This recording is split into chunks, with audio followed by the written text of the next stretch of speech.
Hello viewer, welcome to episode 9 of Sketchy Stories. Today I'll go through my Cowboy Bebop fan art of Ed. So of course, spoiler warning for Cowboy Bebop, and let's get to it.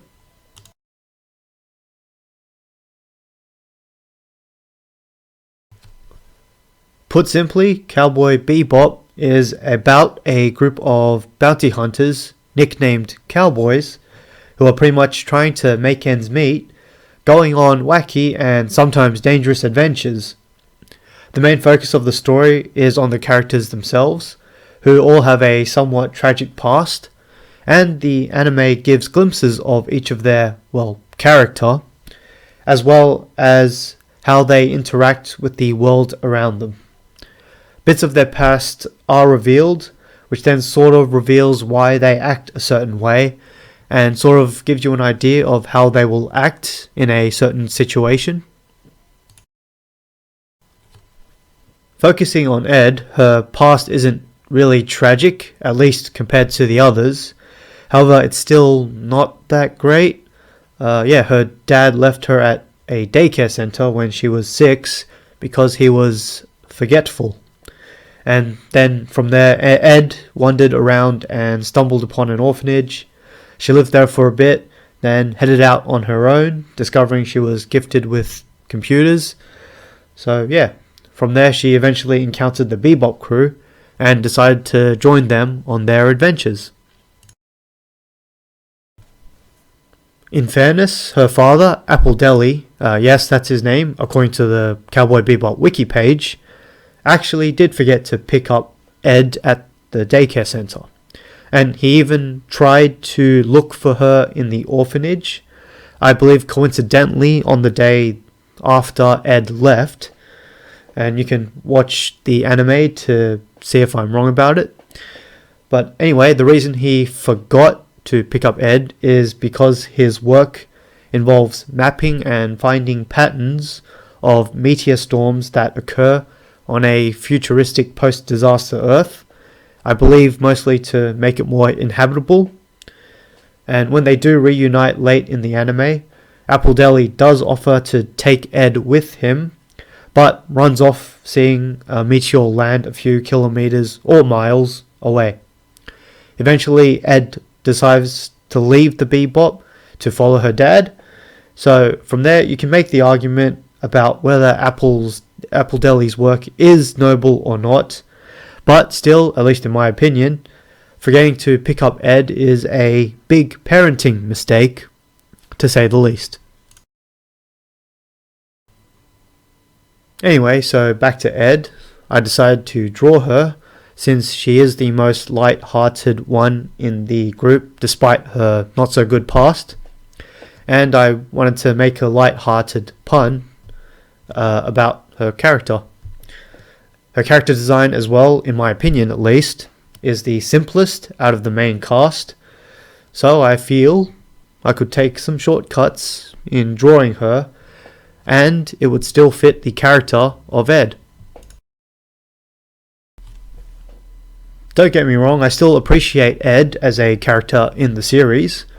Throughout the crew's adventures, her childish curiosity and hacking skills sometimes helps us, the viewer, get a better view of what the Cowboy Bebop universe is like without any sort of biases attached to it.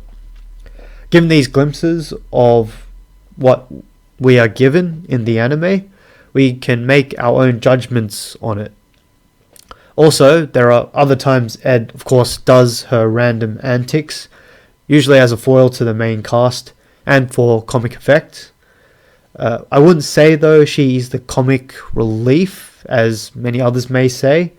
I personally think that every main Bebop character has their own comic relief moments. And as always, check out the anime to make your own judgment about that.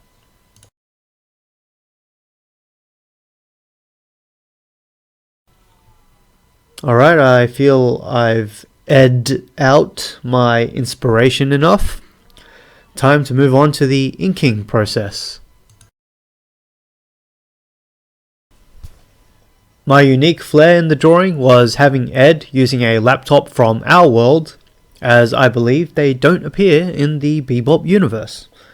I drew her holding the laptop with her knee while playing with the hologram computer on the other hand to add to Ed's randomness vibe. I added in the exhaust ports, something akin to a HDMI cable port, and the charging cable port to really try and sell that the object resting on Ed's knee was a laptop. Similarly, I drew in that circular cursor thing with the arrows pointing into it to really emphasize that Ed was holding and playing with the hologram computer.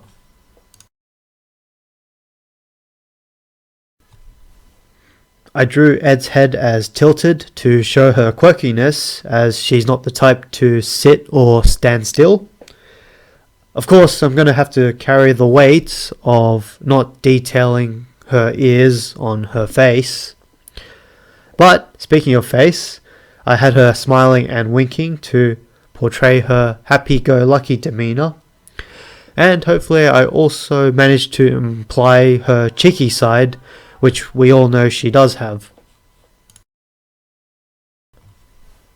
Creases were added to Ed's shirt for more detail. Could be done better in hindsight, but I do think the shirt creases on where her knee is looks appropriate to me. The implication was to draw Ed as sitting down to save on drawing legs, and the sofa in the background was to emphasize that. And right where Ed's left knee and the laptop is, I added in different ridge lines on the sofa to hopefully represent it as an armrest. The background in general was to represent the living room area on the Bebop ship, at least from memory. I coloured the wall in that brownish yellow colour to make it feel like a run down and bare bones sort of environment, similar to what I presume living on the Bebop ship is like. The pipe in the background was drawn in to emphasize this, while also trying to add a sense of confinement and give the background a more rustic feel. Just don't mind the uneven bracket sizes or screw holes.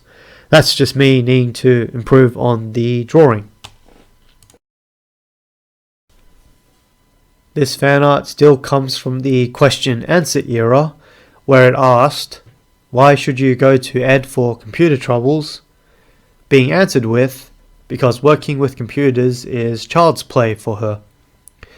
Eventually, I changed the final slogan to, "Ed working computers is child's play for her." I feel that's definitely fitting, given her role as a hacker in the Bebop team.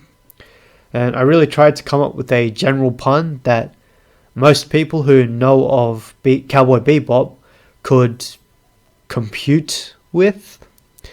Also, I couldn't really think of anything else in Ed's character that I could make a punny slogan out of, and it also being obvious at the same time. Overall, I feel this is a decent bit of fan art. I think I definitely captured the character of Ed. Just need to work on how to draw creases in the clothing better, and detailing ears, and fixing up shaky line work, which is a weight I'll carry with me. I would say I managed to hack out a fairly good drawing.